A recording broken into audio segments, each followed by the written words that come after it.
اف تخبیص های من لسر قصیده سید علی فندکی یا لسر وفات استاد بدوی زبان ملا سعید کردی چکریه. هر سه مصرف پیشی ایمنن هر دوکه دوی سید علی نه. مادزانی برچه هر رونده که جچاوان ریزد بی هر دبو دائم دنالم شفحتا دو نصبی ور بپرس دا تو جوه راز و عجائب هم ببی ای دل مسکن دردان متوزانی کوچ بی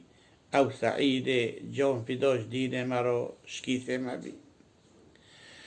جان فدا بو قهرمان بو دست به شور علم دین نور دخوند و نور دریت و هر زمان و آن و حین گر بخوازی وی بناسی و رساله وی ببین بیرق و کوبی هلانی جبوی دین مبین ما چقوز پرستی و سحگر و دم کس دینبی کس نبابو دین و گوتا و دم ظلم و زجر نالا اهل دین بو اهل دل اهل ذکر او لبر و ظلم رابو لب تدبیر و صبر چپر و دین گرته بو پاکی شکست کی ندکر حق دزانی حق دگوت و حق دکر هر دم وبی ترس نبو جه راجلو را بسکن دائم دگوت هر کسی جارک بدیت و کفر و نیفاق جد شود صحبت و ویا مبارک جرگ و میل و تیدسود او دکانو کوبیدونی او متاعی دفرود او دشومو مصر و بغدای نهو پیدا نبود. نه دلهی نه تهران نه شیراز تا گفر یک نبو اهل دیانت لیک را غیر و مفر سال 1906 ماه روزی در سحر چو وفات کرد چه مصیبت 100,000 رحمت لسر اهل وی دین مبین را چه نمونک تازه بی جعده یک نوی بدانی بوی خورتر امت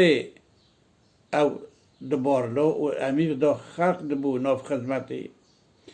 وی دو عمر خوی عزیز دا گوه ندو بو لذته 379 پشتی 1000 هجرت درگه باغ بحشت کرم بروی ببی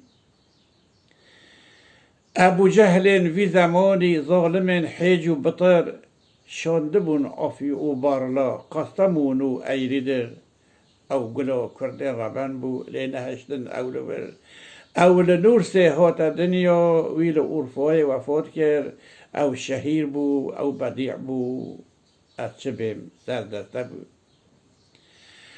صاحب علم لدون بو دافع حزن و بشر خواندن و نور و الهی نددا زیر و زبر فرقت و وی امحلاندن 100 هوار آخ و کسر ای سعید هر دو دنیا دیتنا تبو کسر ام شهدای خود خوازن آخرت ام جم تبی ام جدرد فرقتاوی بون جار بون زبون صحبتو مجنون دنالم قد نمو صبر و سکون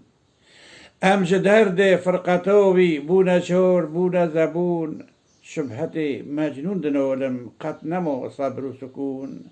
در کلا فرصت دسته ور رساله نور بخوین ای علی گرچه سعید شو در رساله نور نچون 100 امانت ملت داد و جوان محروم نبی